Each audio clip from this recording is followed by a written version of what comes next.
The following presentations were made to the shareholders, directors, and officers of Verizon at its 2021 Annual Shareholders Meeting.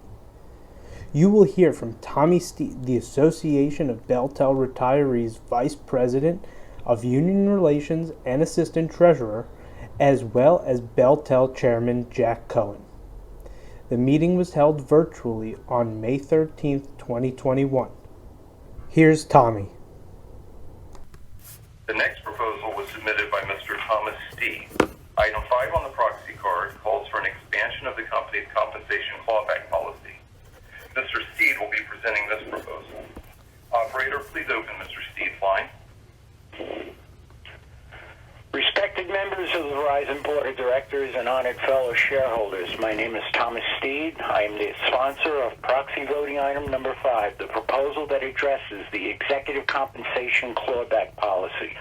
I am also a retired Verizon field technician, TTA, the highest achievable level of non-management craft with over 32 years of dedicated service.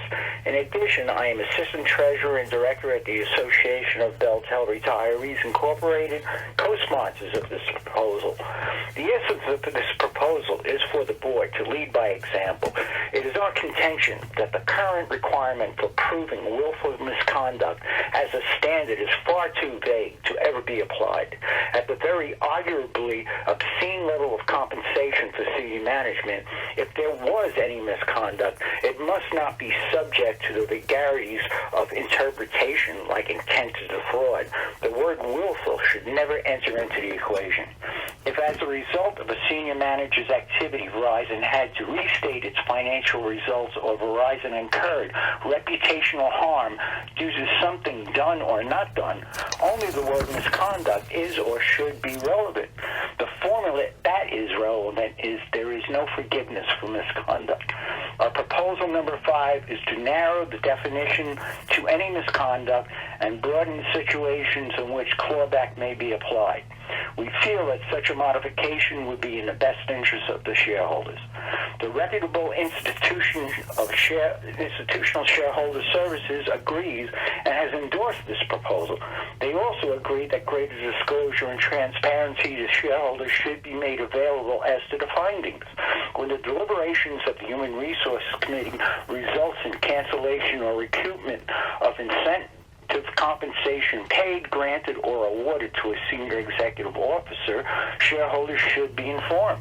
My understanding is that such disclosures are not available under current practice. The proposal would expand the scope of companies' current recoupment policies beyond the instances where a financial restatement occurred. The efficacy of a robust clawback policy is only as good as the shareholders' ability to monitor its administration. This is a reasonable request. This item warrants support. In conclusion, I urge all shareholders to vote for proxy proposal number 5. I also ask the Verizon Board of Directors to lead by example. Apply the same high standards and codes of conduct every Verizon employee is mandated by oath to live and work by. The Association of Belltel Retirees co-sponsored of proposal number 5, and all our members thank all of those who support our proposal. Mr. Chairman, thank you. The next proposal was submitted by Jack and Eileen Cohen. Item 6 on the proxy card calls for an expansion of the company's policy providing for shareholder approval of certain severance arrangements to include shareholder ratification of annual equity awards. Mr. Cohen will be presenting this proposal. Operator, please open Mr. Cohen's line. Mr. Cohen, your line is now open. Thank you, and good morning, everybody. I'm Jack Cohen here for shareholder item number 6, the severance approval policy. Yes, I'm a shareholder and have been for more decades than I can remember. I'm also honored to be the chairman of the Association of Belltel Retirees, co-sponsor of this shareholder proxy proposal. A recent study showed that 76% of our members are current Verizon share owners, and as such, we all have a stake in the success of the company we own. I can tell you what our proposal is not. We have no axe to grind. Our proposal applies only to future severance arrangements. our proposal is not an outright ban on the acceleration of awards or other severance arrangements. Current agreements will not be affected. What it does require is a reset of the boundaries, originally set by 59% of the shareholders way back in 2003, boundaries that have since been circumvented. Those severance boundaries had been set to maintain shareholder control of runaway or exorbitant severance agreements and what we call golden parachutes.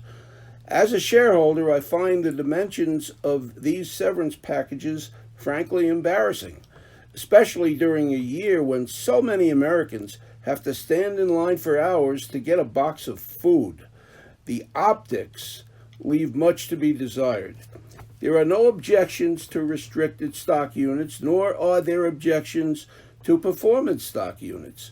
We applaud and agree that great performance should be rewarded and recognized. However, once boundaries are set, hopefully to include RSUs and PSUs, it must be recognized that exceeding those boundaries for severance of senior executives must not be permitted without the approval of a majority of the shareholders.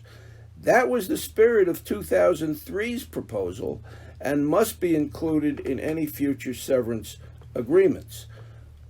We thank all the shareholders who have supported and voted for item number 6, and we appreciate all of your efforts. Thank you, Mr. Chairman.